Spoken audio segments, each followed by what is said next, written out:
There's never been a shortage of common law arguments around the country of how we can progress our arguments further, the people against the government, should we say.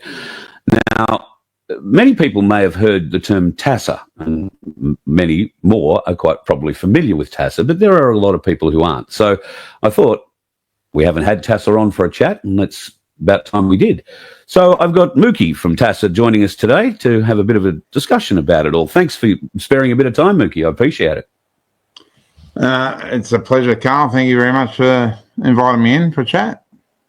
Now, TASA has been on, well, my radar, I suppose, for the last 18 months or so, 2 years. The movement has grown quite exceptionally since its inception. Can you just explain to me what TASA is and how it came into being? Yeah, well, it's a bit of a long story. My wife and I have been on this journey for, well, in earnest for about 16 years. We're just wanting our freedom. You know, we live on a permaculture property. We just want to be left alone like yourself, and didn't want to be harassed. We realised that the government is a corporation, or is a corporation, and we wanted to learn to defend ourselves from the rapacious antics. So we learned a lot about it. We started studying common law and focusing more and more on common law. And about nearly 12 years ago, I was studying a word called personage, which blew my mind. So this word personage led me to a website called annavonrights.com, and it led me to an article on her website called The Nut is Cracked. Now there's nearly 6,000 articles on Anna's website now. She's a prolific writer and a period called Justice Land Law, so she's not a part of the Bar Association and doesn't claim to be. So checking out this word personage, the article's name is The Nut is Cracked, and it absolutely blew my mind. It was it started talking about naming conventions. So for those not familiar with naming conventions, it's the same name formatted differently. So if you pull out your wallet or your purses, whatever the case may be, and you start spreading your cards out, your library card, your driver's license, your Medicare card, your bank cards, even pull out your passport, and you look at the names on all these different cards, and you'll see it's the same name, but they're all formatted differently. And each one of those different formats is a different corporation that we've been deceived to giving life to. And the article actually shows you, in the article, The Nut is Cracked, it shows you which corporation owns which grammatical format of the same name. It was mind-blowing. Right. This is 12 years ago. This blew my mind. So it sent me on a process of discovery, and my wife, she's got three master degrees and a bachelor's, so she's very clued into researching, and we discovered this at the same time, and it's irrefutable. So these naming conventions that we're giving life to are worth a small fortune, and they're all parasiting on the person. I guess if you've been on this journey for a while, most people would know the legal definition of person. It means corporation. Yep. So then I started looking at the whole aspect of Commonwealth of Australia, you know, and every single person in the Commonwealth is entitled to their share of the Commonwealth. That's right. We are a shareholder. Every one of us is a single shareholder of the Commonwealth. Correct. So there's some countries where that money comes back to the people, like in some of the Pacific Islands, let's say, they share it amongst the people, but it's certainly not happening on these lands. So working out how does every single person get their share of the Commonwealth? And more and more research, I started realising that all our precious metals, coal seam gas, uranium, whatever it is that leave our shores, the corporate governments, uni-droit governments, they're known as, they trade in tangible wealth. However, the people within their corporate structure trade in promissory notes. So I'm looking at this tangible wealth, idea, and I've eventually worked out that these tangible checks or exchanges are being made. They total the checks each week or each fortnight, whatever it is, and then they divide it by 26 million Australian persons and float it on the US stock exchange. So these persons are known as birth certificate estate trusts. So the birth certificate is a trust. It's an estate trust that we give life to.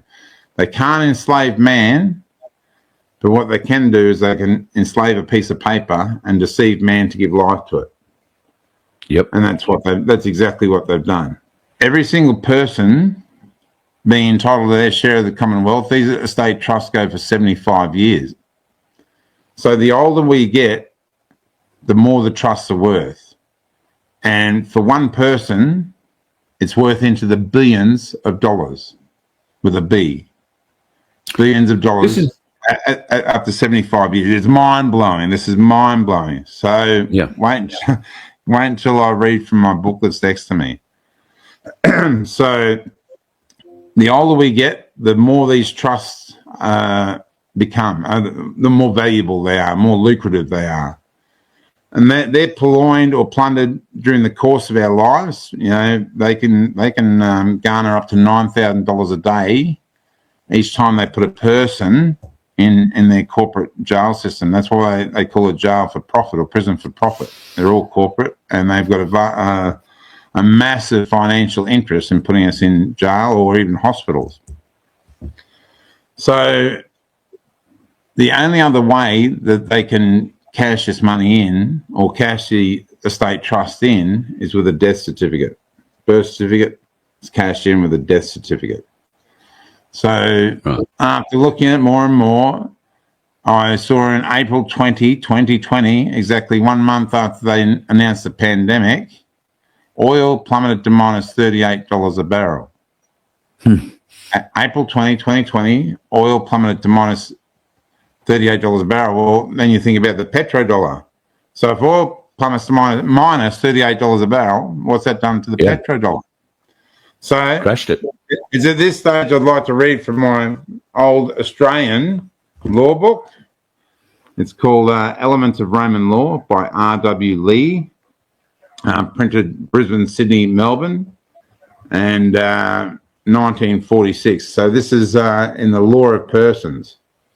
Listen carefully. I'm going to read this several times during this interview, if you don't mind, because people really need to get their heads around this. Rights of masters over slaves.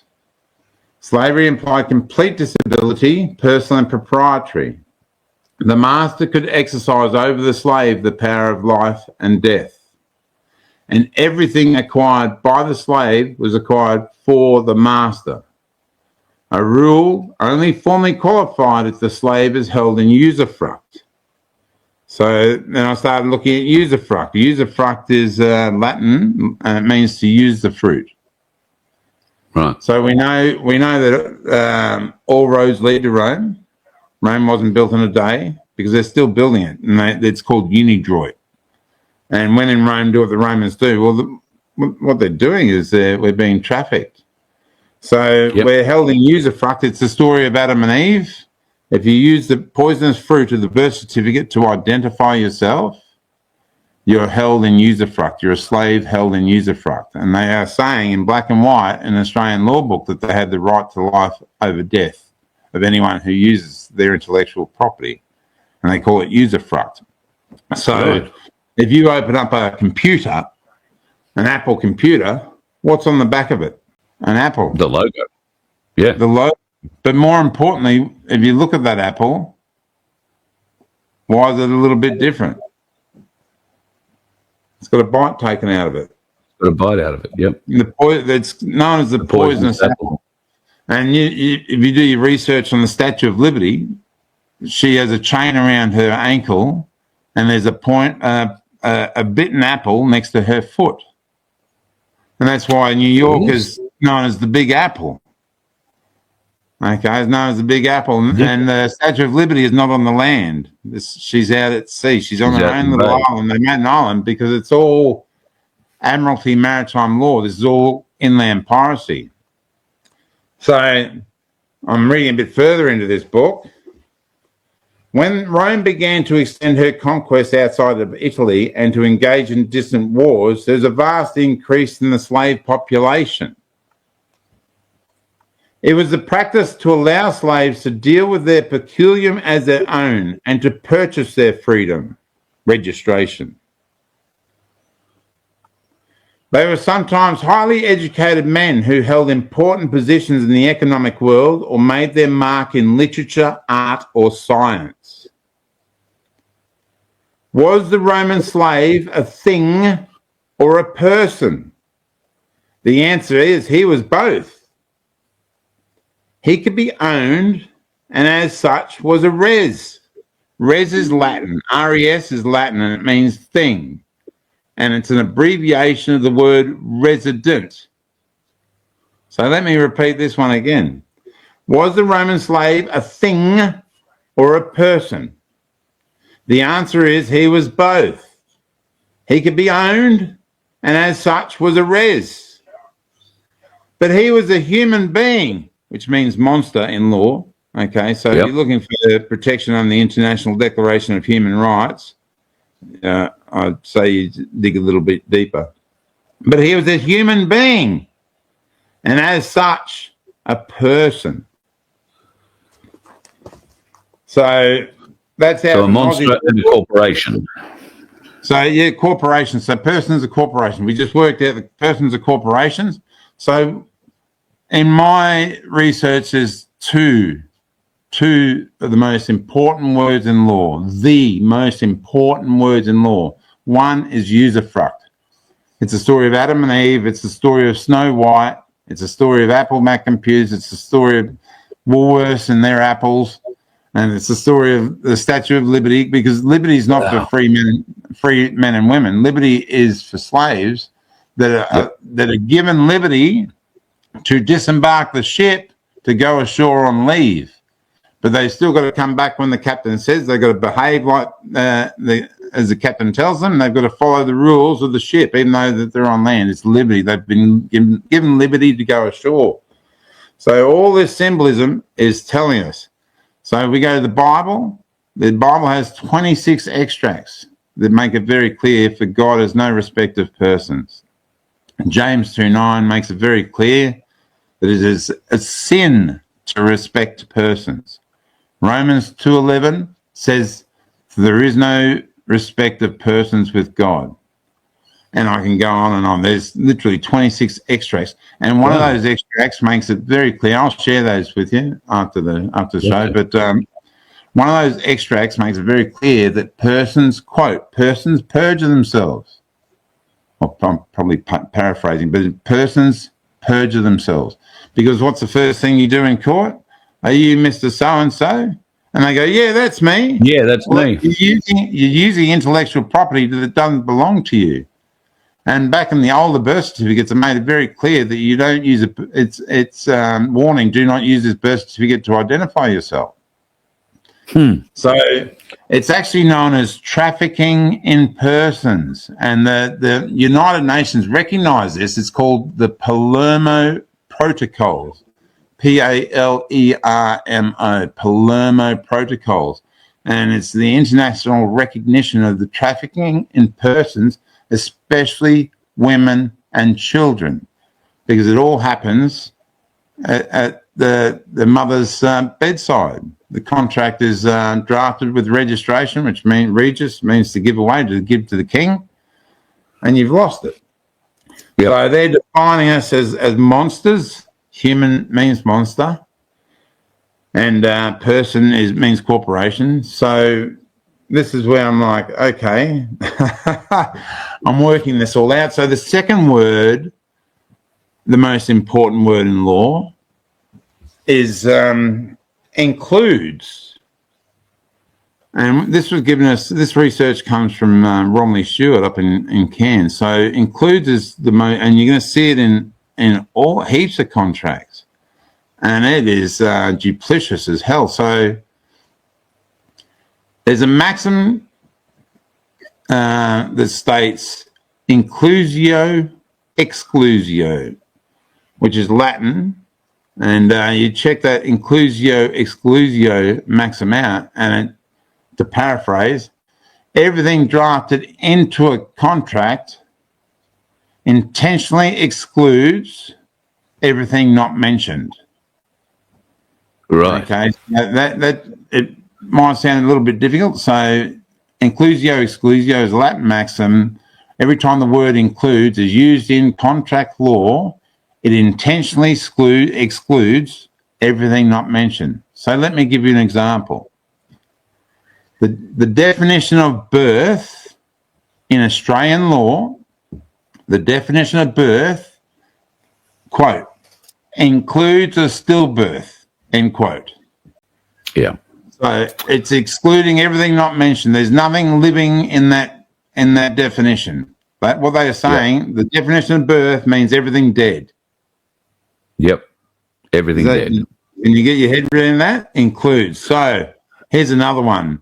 The definition of state includes everything up to the shoreline. End quote. Okay. The definition of state includes everything up to the shoreline. End quote.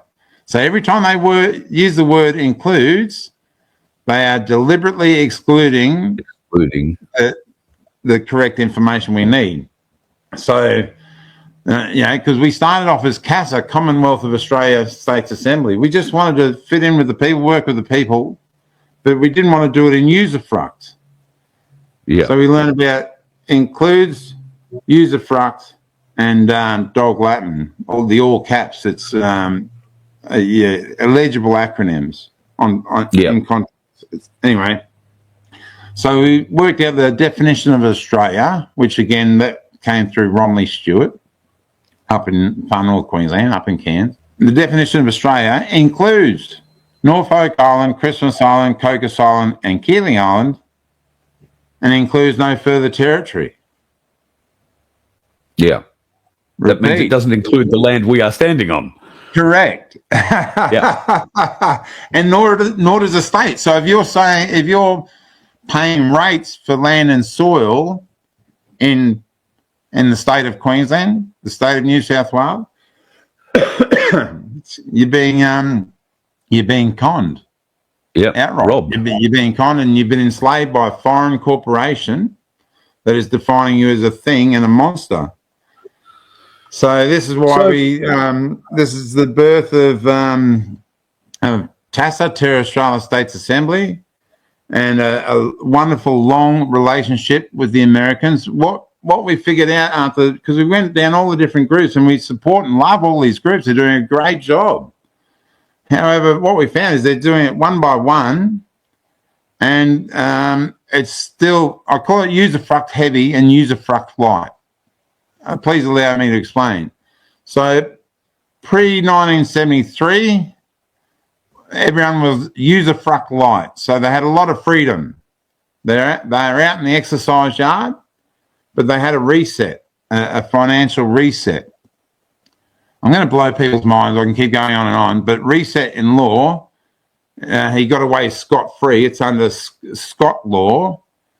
Webster Dictionary, 1828, reset means to harbour outlaws and criminals. Oh, wow. So they had a corporate reset in 1973, and before that, the slaves were defined, or the persons, because I don't want to wind people up too much, but it is what it is. So we're defined as persons, but we were sui juris persons pre-1973, which means a free person, not a free man, a free person. So you're out in the exercise yard, but they're defining themselves as subjects, a British subject. Well, if you look up the word subject, it means thing. Okay? Yep. And Britain has totally morphed into a corporation in the last 160 years. So, excuse me, post-1973, we became what's known as alieni juris persons, alieni juris persons. So if you put a lien against something, What are you doing? You're freezing it. It's an asset. You're freezing it. Remembering that a name is not, you don't name men and women. You only name things. Men and women have an appellation. So it's all about the naming conventions. And they've frozen those names, those birth certificate estate trusts, and we've been operating as only juris persons for the last 50 plus years, which is a person. Only juris just means a person with no rights. So we've been confined into a prison cell, and that was the difference. That's the difference between the two. And what we worked out was that sui juris persons are free to run around the exercise yard under what's known as sui generis, SUIGENERIS, sui generis, which is Latin meaning unique. Sui generis common law. Where did sui generis common law come from? It was fabricated in the House of Lords in 1750. So if you start working out what they did in 10 years post 1750, they were sending tall ships all around the world. They were sending them to Canada, South Africa, India, Terra Australis, all around the world, setting up their the corporate British Empire. But they needed the slaves to still think that they are free, so they created sui generis, which means unique, a unique common law. And why was it unique? Because it was all fraud. They were occupying lands that didn't belong to them. They claimed little islands, and they did the same in Canada, and they did the same in South Africa, because we meet with these countries, and we've been meeting with them weekly for several years, and they're all uncovering the same fraud. So going back to the American judge that I discovered 12 years ago, or nearly 12 years ago, and we've been working with her every day and reading her literature every day, like there's 6,000 articles. We've just reverse engineered what happened to them 10 years post 1776, when they won their independence from the Redcoats, which was the British Crown Corporation. Yep. So they won the Kinetic Battle, what was known as a civil war, but it was actually a mercenary conflict.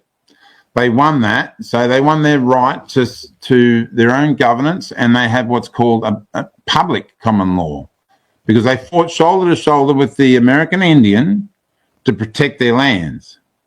Okay, we haven't done that, not on these lands, to protect these lands. So they won the right to their own public common law, which means run courts without the British Bar Association. Okay, so the problem was they got usurped by Freemasons within 10 years of 1776. Wow. So, and they brought in slowly usurped in the Admiralty Maritime Law, and they're under piracy rule, inland piracy, press ganging, because if they force you into contract, it's serious crime. If you don't want to be in Usufruct contract, it's press ganging, it's unlawful conversion, it's Palermo Protocol violations, it's human trafficking, because you're not a hue-of-man. Hue-of-man answers the colour of law. Man answers to law, natural law. So there's a plethora, a personage, which is forcing you to use a legal name against your will. Barratry, bringing false claims to court. So there's barratry in American public common law, that's 25 years in jail. Personage is 10 years in jail. Press ganging, when they force you to be in their corporate jurisdiction against your will, coupled with the other crimes, it all becomes capital crime, because they're doing it at gunpoint, forcing you into their jurisdiction at gunpoint. It's a corporate jurisdiction. At the end of the day, it's all contract law, and they do it through deception of dog Latin, debased dog Latin, which is the all caps that can't be defined in the Oxford Style Manual, or they're starting to now. However, the fraud is taken back to when it started. So these illegible acronyms, these all caps, the naming of things, naming conventions, and defining us as things, it's all amounts to very serious crimes that are being committed and trespasses being committed against us. So that, to answer your question as succinctly as I could, my apologies, is long-winded, right. but most of this info is in the book. It's an affidavit that the American living law firm produced, Judge Anna von Reitz and the head of state, her husband, James Clinton Belcher, which is an affidavit. And page 169 makes it very clear that they've held a commercial lien over the Australia Corporation for the last 14 years or more, because Australia is a corporation and it's an American-owned asset. US Inc. is a corporation, which is a subsidiary of Britain Inc. or Britain Crown Corp. So basically all roads lead to Rome through the inner city of London.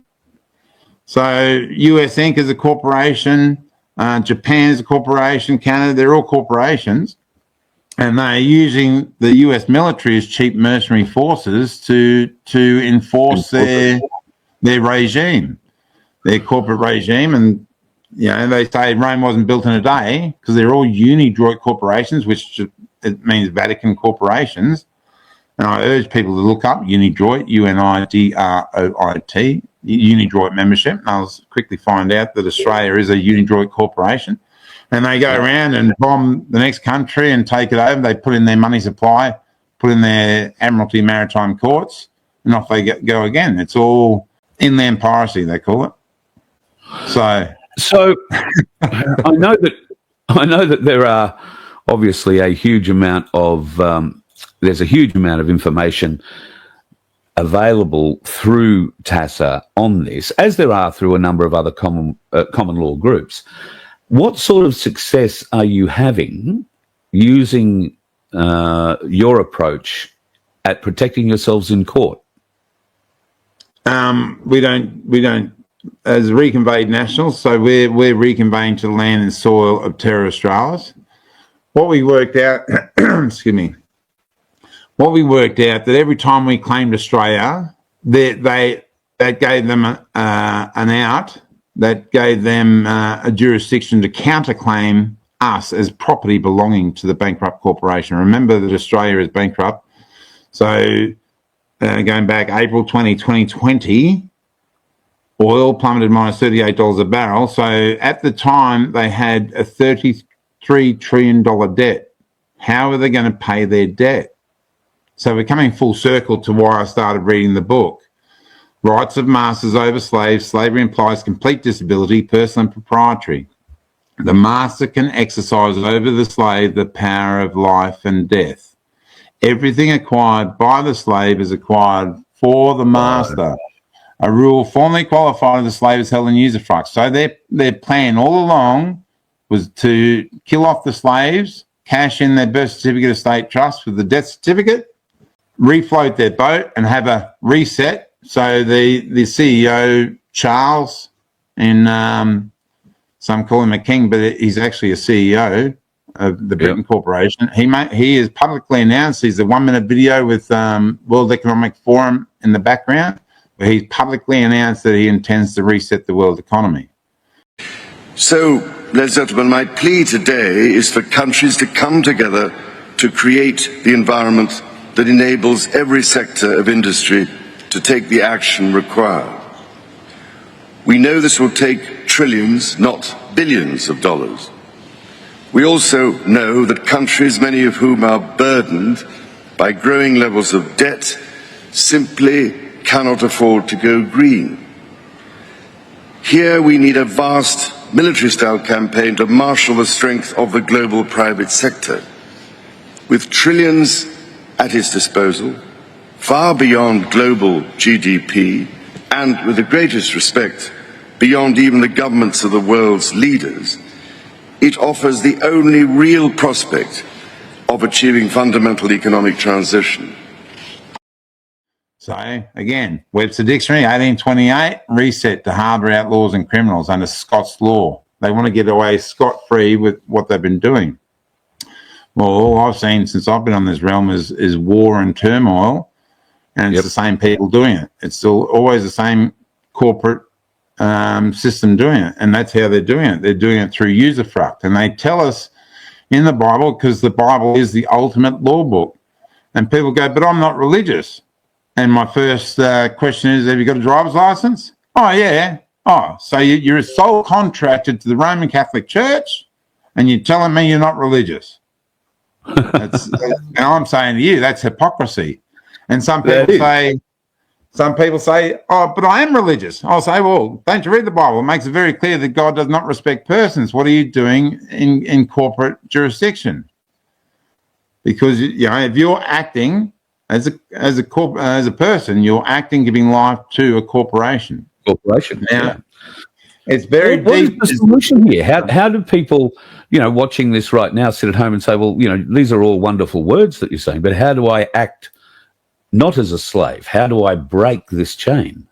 Well, what we're doing is working with the Americans. We're working with Scotland, England, Ireland, Wales, South Africa, Spain, Estonia. We're working with countries all around the world, and we're all building our assemblies together. The Americans recognise us and we recognise them.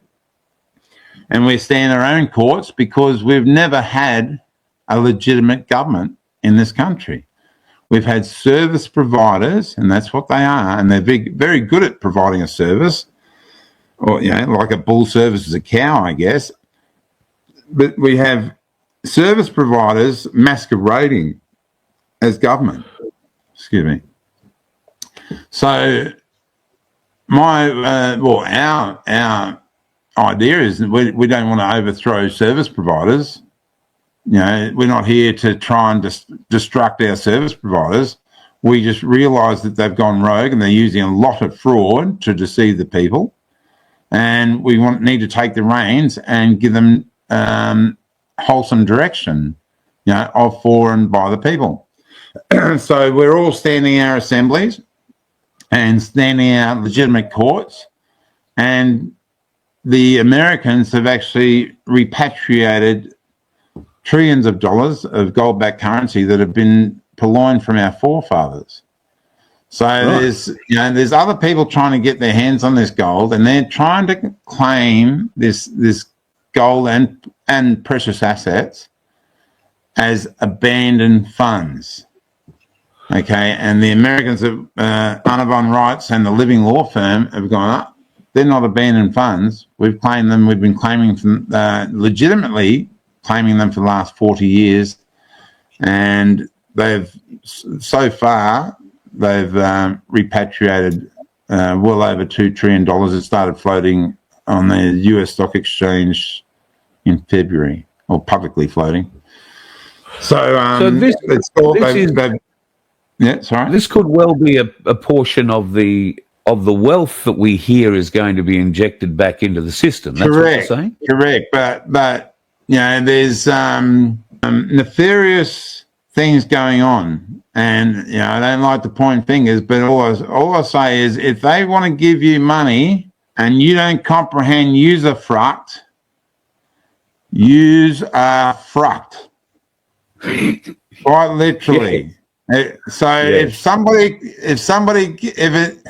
if it smells like dog poop and looks like dog poop, and you know, and feels like dog poop, it's probably dog poop. So, in other words, if they want you to recontract to get money, you've got to use ID.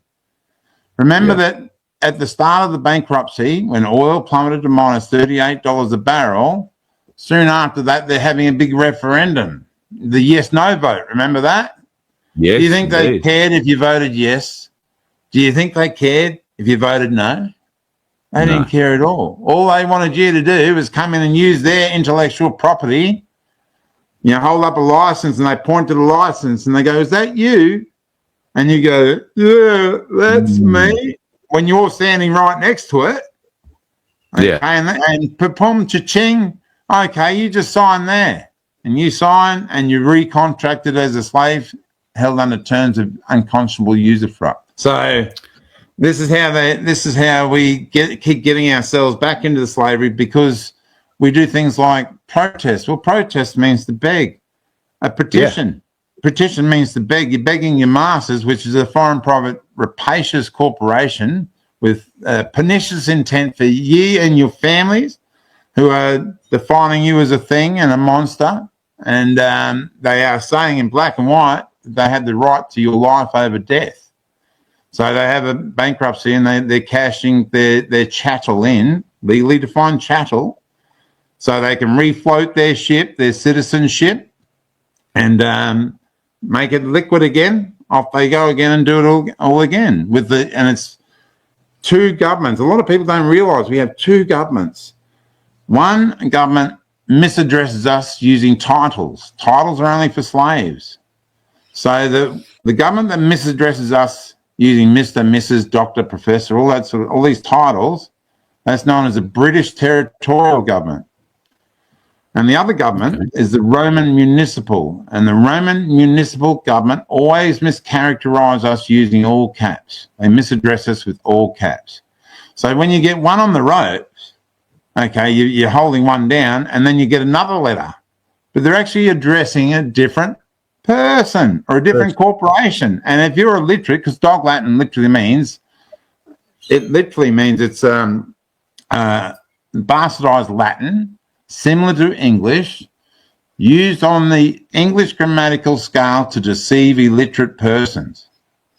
So if you don't know the difference every time they send you a windowed envelope, and you don't know the difference of the formats, well, you can guarantee if it's a windowed envelope, it's not for you anyway. It's an offer to contract for a foreign estate trust that you're giving life to, that you're being deceived into giving life to.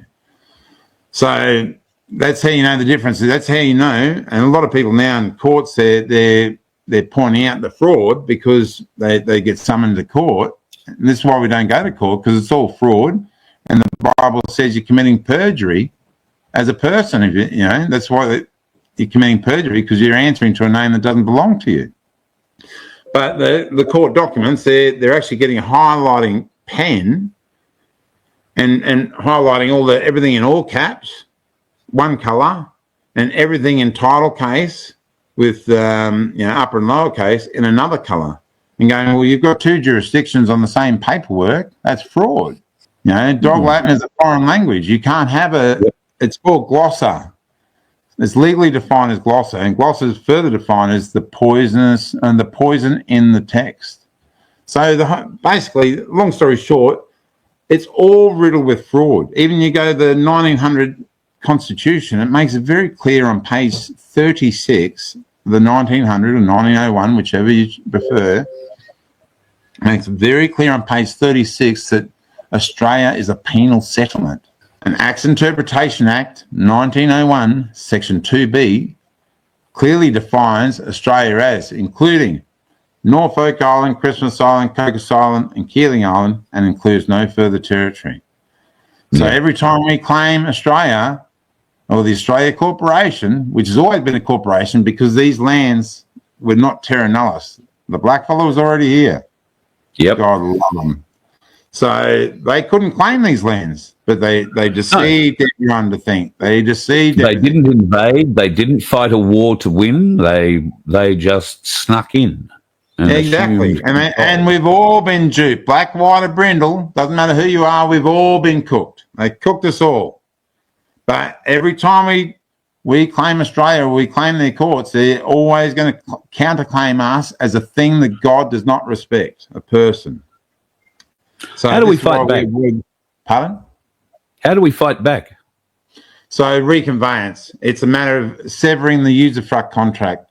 We reconvey our bank accounts, we reconvey our marriages, we reconvey our businesses, we reconvey our homes, our properties, back to where we were actually put on this earth by our mother, because even born is questionable nowadays. It's a nativity. So we were born on these lands, and we weren't born on Norfolk Island, Christmas Island, Cocos Island, or Keeling Island.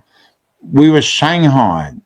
So the paperwork process can take anywhere from a week to 2 months. So there is a period of time that we were true blue terra Australisans. We were born on this land. And then we're shanghaied out to a C jurisdiction with the registration process. That's where the trafficking in persons or the Palermo protocols come into it, especially women and children, because they are being shanghaied and trafficked and put into a foreign jurisdiction when the actual fact of the matter is we're born here. So all we have to do is reclaim what was originally ours, and that's our birthright, if you want to put it like that, our born right, to be on the land and soil of where we were created. So that's all we do. We reconvey the bank accounts because no longer are we a authorised signatory. We become the signatory.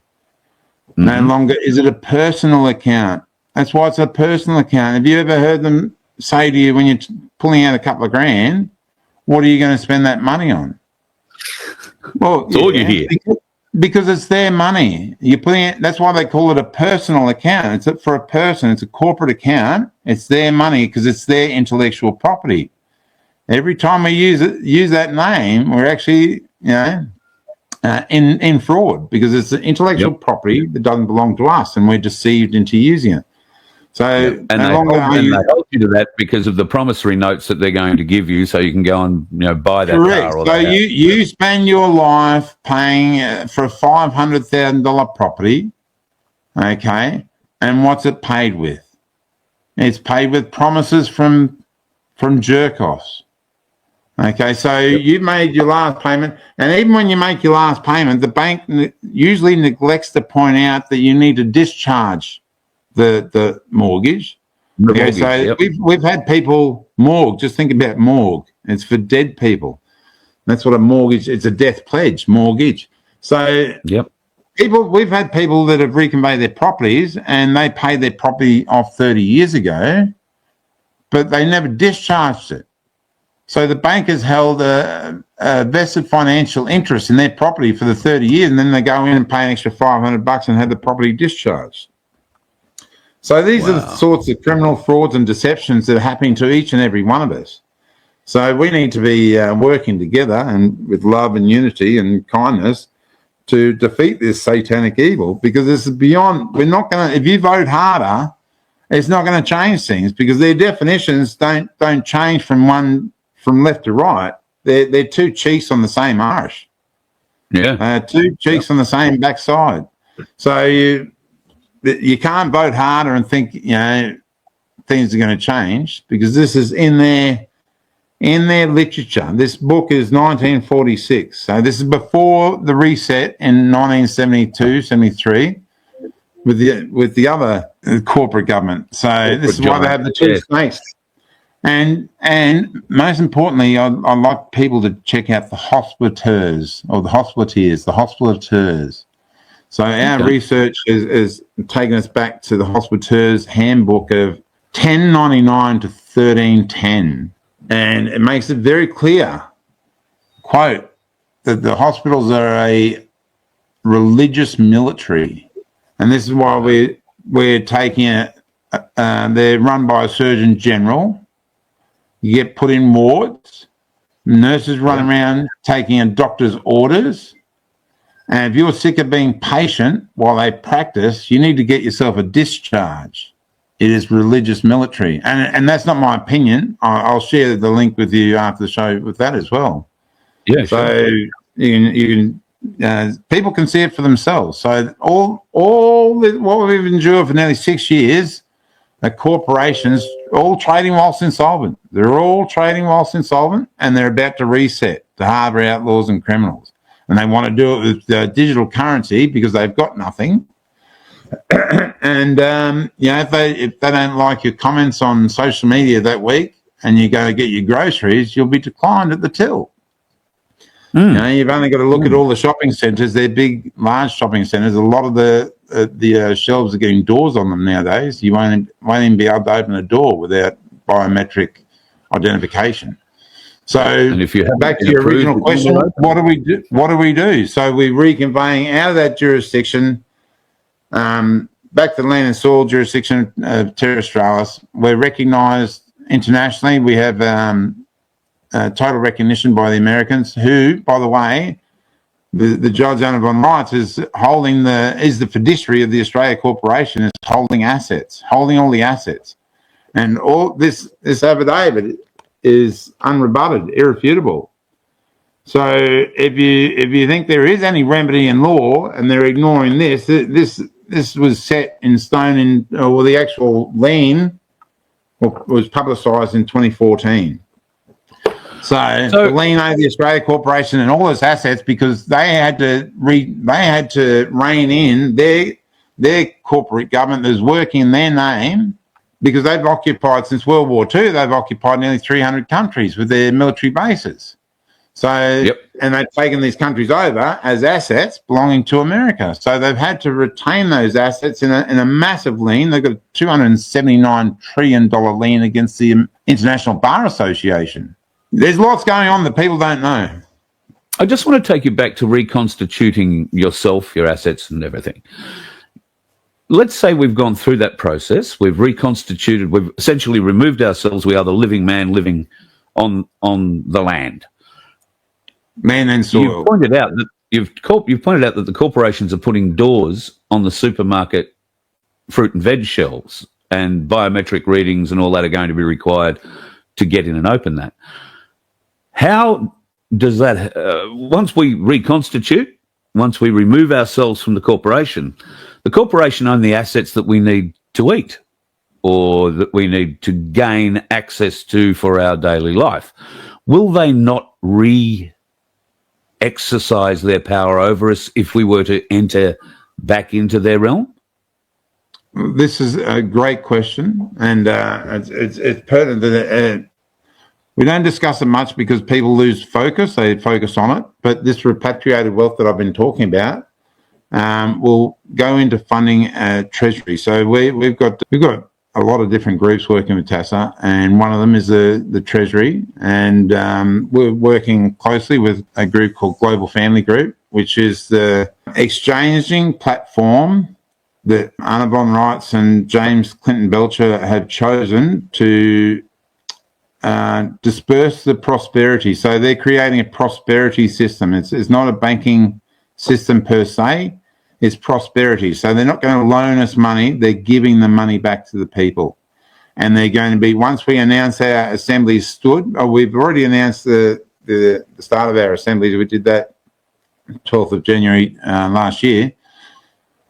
However, once we stand all four pillars, there's four pillars, it gets deep into it, but one of the pillars is the courts, and another is the Treasury. We'll be then funding the police, we'll be funding the prisons, we'll be funding the schools, the hospitals, the whole lot. The people will be funding it.